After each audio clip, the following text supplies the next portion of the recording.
Hello students, hello everyone, कैसे हैं आप सब लोग। तो आप सबकी आईआईटी जैम की जो तैयारी है वो बहुत बढ़िया से चल रही होगी। I wish so. लेकिन क्या होता है कि जब भी हम तैयारी करने बैठते हैं तो बहुत सारे स्टूडेंट्स के सामने ऐसे कुछ सवाल आते हैं या ऐसी कुछ चीज़ें आती हैं जो थोड़ी सी प्रॉब्लमेटिक हो जाती है। कुछ टॉपिक्स तो छोटे होते हैं, आसानी से पढ़े जाते हैं, आसानी से समझ आ जाते हैं। लेकिन कुछ टॉपिक ऐसे होते हैं जिनकी लेंथ इतनी ज़्यादा होती है कि उनको एक बार में एक गो में कवर करना बड़ा मुश्किल काम होता है। तो ऐसे टॉपिक्स को कैसे टैकल किया जाए, तो इसके ऊपर मैं एक थोड़ा सा स्टूडेंट साइकोलॉजी के तौर पे या कुछ as an expert, as an experience person, ठीक है, कुछ आपको एडवाइस दूंगा कि उसको आप किस तरीके से कवर कर सकते हो। तो कई बार क्या होता है कि कोई टॉपिक जो है वो आपके पास बहुत बड़ा होता है। बहुत बड़े टॉपिक को कवर करना हो तो उसे कैसे करना है, ये इसके लिए कुछ खास टेक्निक आपको यूज करनी चाहिए। अब सबसे पहले जो टेक्निक है उसको मैं आपको अगर एड्रेस करूं तो उसके लिए मैं आपसे एक सवाल पूछता हूं। मान लीजिए मैं आपको ऐसे इतना बड़ा एक बर्गर खाने को दूं, भी ये लो खाओ। या चलिए आपकी कोई फेवरेट डिश, मान लीजिए बर्गर आपको पसंद नहीं, पिज्जा, इतना बड़ा मैक पिज्जा, ठीक है। या जो होता है ना कि रोड साइड पे कई सारे होते हैं, हिंदुस्तान का सबसे बड़ा पराठा, ठीक है। तो इतना बड़ा पराठा आपको दिया जाए मक्खन लगा के बढ़िया से खाने को, कि आप इसे कैसे खाओगे।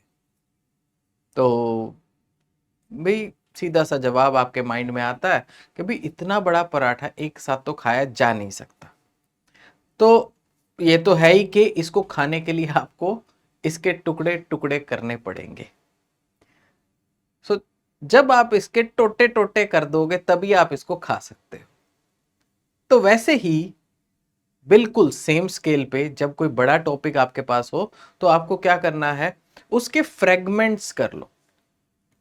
कई बार आपके साथ ऐसा ही होता होगा कि आपको पूरा टॉपिक आता है लेकिन पूरे टॉपिक के अंदर कोई एक छोटा मोटा डाउट या एक छोटा मोटा पोर्शन रहता है कि हाँ इसमें मुझे दिक्कत है। लेकिन उसकी वजह से आपको इंटरनल फीलिंग ये रहती है कि इस टॉपिक मेरे को अच्छे से नहीं आता। तो हमेशा और हर टॉपिक में आपके साथ ऐसा होता है कि एक लेवल तक आपको आता होता है और कुछ चीजें आपको उसमें से आती होती हैं। कुछ टॉपिक छोटे मोटे ऐसे भी होते हैं जो उसमें मिसिंग होते हैं, जो आपको ठीक से नहीं आते या उन पे थोड़ी सी क्लैरिटी और चाहिए। तो ऐसे केसेस में आपको क्या करना चाहिए, देखो उसके फ्रेगमेंट कर दो। किसी भी बड़े टॉपिक के फ्रेगमेंट्स कर दो, उसके टुकड़े कर दो। अब उनके जो टुकड़े हैं आपके पास, इन टुकड़ों में से आप भाई पहला आपने पढ़ा तो आपने देखा कि हाँ ये चीज मुझे आती है और इसके बारे में मैं सब जानता हूं, टिक। अगला पढ़ा, हाँ इसके बारे में मैं सब जानता हूं। तो ऐसे ऐसे करते करते करते आपके पास वो पोर्शन नैरो डाउन हो जाएंगे कि हाँ या तो मुझे यहां से दिक्कत आनी शुरू हो रही है तो मुझे सबसे पहले इसको रिपेयर करना चाहिए ताकि इसके बाद सारी चीजें सही फ्लो में चलें। या अभी मुझे इस और इस पोर्शन में दिक्कत आ रही है, बाकी सब मुझे आते हैं। तो डिपेंडिंग अपॉन कौन सा टॉपिक कैसा है, किसी में ऐसा होता है कि एक के बाद आगे का फिर सब खराब हो जाता है, और किसी में ऐसा होता है कि कोई टॉपिक अलग अलग इंडिविजुअल चलते हैं कि आपको एक चीज नहीं आती तो कोई बात नहीं, लेकिन अगली चीज वो आप फिर भी याद कर सकते हो या उसे सॉल्व कर सकते हो। तो ये चीजें क्या होती हैं कि आपके पास फ्रेगमेंट होने के बाद ये प्रोसेस आपके लिए इजी हो जाता है कि आप ये आइडेंटिफाई कर सको कि कहां पर एग्जैक्टली दिक्कत है। और मेडिकल लाइन की तरह पढ़ाई में भी बिल्कुल वैसा ही होता है, find the problem and remove the problem.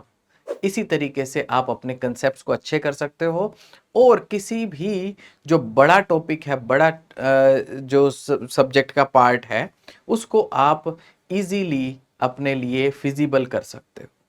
तो आई होप ये आपको वीडियो अच्छी लगी होगी। इसके ऊपर जो भी आपके विचार हैं आप मुझे कमेंट सेक्शन में बताएंगे तो मुझे बहुत ही अच्छा लगेगा।